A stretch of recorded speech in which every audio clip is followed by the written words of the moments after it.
ఆంధ్రజ్యోతిలో చూడండి, జన్మత పౌరసత్వ హక్కు రద్దు ఉత్తర్వుపై అమెరికాలో 22 రాష్ట్రాలు కోర్టుకు. అందుకే నేను మచ్చెల్ల వెంకటరెడ్డి కామ్రేడ్ తెలంగాణ రాష్ట్ర పాటా పార్టీ కమాండర్ని ఏమంటానంటే, అదొక పెద్ద అవుల అమెరికా, అదొక పెద్ద పాగల అమెరికా, అదొక పెద్ద మెంటల్ అమెరికా. ఆ కంట్రీ ఎవరు ఇవ్వమన్నారు? నా కొడుకులు ఎప్పుడు ఎవరిని కాల్చి చంపుతారో ఆ కొడుకులకే తెలియదు, మెంటల్ బాడ్కవులు. అమెరికాను చెప్పు తీసుకొని కొడితే కానీ బుద్ధి రాదు. అందుకని ఆడొక ముంగిత మూసి ట్రంప్ గాడు పెద్ద స్టైలు, ఎప్పటి నుంచో ఉన్నదాన్ని అక్కడ పుట్టిన వాళ్ళకు సిటిజన్షిప్ రద్దు చేస్తాడంట. ఏముంది నా బొచ్చు అక్కడే. అమెరికాలో ఏం పెద్ద ఉత్పత్తి లేదు, ఆడంతా బాంబులు అమ్ముకుంటూ ఆయుధాలు అమ్ముకుంటూ వేరే దేశాల నుంచి ఫుడ్ అక్కడిని ఇంపోర్ట్ చేసుకుంటూ బతకడం తప్పితే అమెరికాలో ఏం ఉండదు. ఆ చలికి జనాలు చచ్చుకుంటా బతుకుంటా ఏం డాలర్లు నా $100.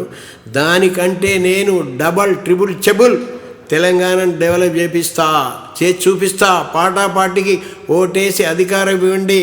ఓ పేద మహిళలారా, పేద ప్రజలారా, నిరుపేదలారా, కింది మధ్య తరగతి ప్రజలారా, ధనవంతులు ఎలాగూ నాకు ఓటేయరు. ఎందుకంటే ఒక్కొక్క ధనవంతుడి దగ్గర సంవత్సరానికి 50 లక్షలు పేదల ట్యాక్స్ తీసుకొని వీళ్ళందరికీ వంచుతాను. ధనవంతులు 100 కోట్ల పైన ఎవడు ఉన్నా వాడు సంవత్సరానికి 50 లక్షలు ఇవ్వాల్సిందే.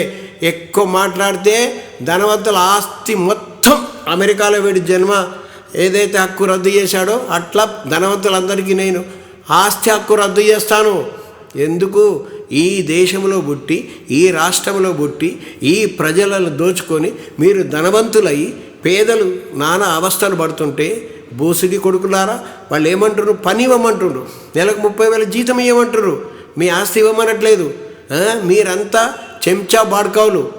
కాంగ్రెస్ పార్టీకి, బీజేపీ పార్టీకి, బీఆర్ఎస్ పార్టీకి చందాలు ఇచ్చి అల్టిమేటు వాళ్ళు పవర్లో ఉన్న వాళ్ళని ఆడిచ్చేది మీరే. మీరు చెప్పినట్టే వాళ్ళు వింటారు. ఎందుకంటే వాళ్ళకు గతి లేదు, మీకు మతి లేదు. గతి శృతి 2 చెత్తనా కొడుకులు మీరిద్దరు. అందుకని మీ ఇద్దరిని ఏం చేస్తాను నేను? పాటా పార్టీ తెలంగాణలో అధికారంకి వచ్చాక, పేద ప్రజల మద్దతుతో నేను అధికారం వచ్చాక ప్రతి ఒక్క ధనవంతుడి దగ్గర ఖచ్చితంగా 100 కోట్లు ఆస్తి ఉన్నోడు, అది ఏ ఆస్తి అయినా కానీ, పొలం కానీ, ఇల్లు కానీ, ఏదైనా కానీ, అవసరమైతే వాడి దగ్గర డబ్బు లేకున్నా కూడా అమ్మి నెలకు 50 లక్షలు తీసుకొని ఈ తెలంగాణ రాష్ట్రాన్ని అభివృద్ధి చేస్తా.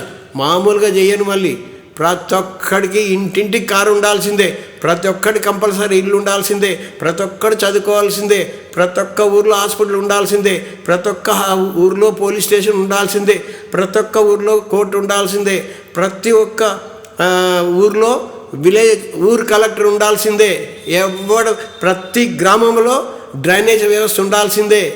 ఏ ప్రాబ్లం రాకూడదు. డ్రైనేజ్ వ్యవస్థ లేక 12,746 తెలంగాణ గ్రామాలలో గబ్బు ఊరు బయట పోతే పొద్దున ఒకటే పీతుల వాసన భరించలేము. ఇట్లా తయారు చేసిండు తెలంగాణను. డ్రైనేజ్ వ్యవస్థ మీద మొట్టమొదటి సంతకం పెడతాను. డ్రైనేజ్ వ్యవస్థ చాలా ఇంపార్టెంట్. దానివల్ల మలేరియా వల్ల ఎంత ఇబ్బంది, గనేరియా ఎన్ని ప్రాబ్లమ్స్, లేనిపోని రోగాలు వస్తున్నాయి.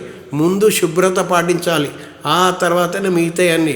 కాబట్టి పేద ప్రజలారా పాటా పార్టీకి ఓటేసి అధికారం ఇవ్వండి. కొత్త వాళ్ళం కదా, పాత ఒక రోత కొత్త ఒక వింత. ధనవంతులను ఉచ్చబోయిస్తాను, ధనవంతులందరిని ఉచ్చబోయిస్తాను, ఎవరిని దోసుకోకుండా చేస్తాను.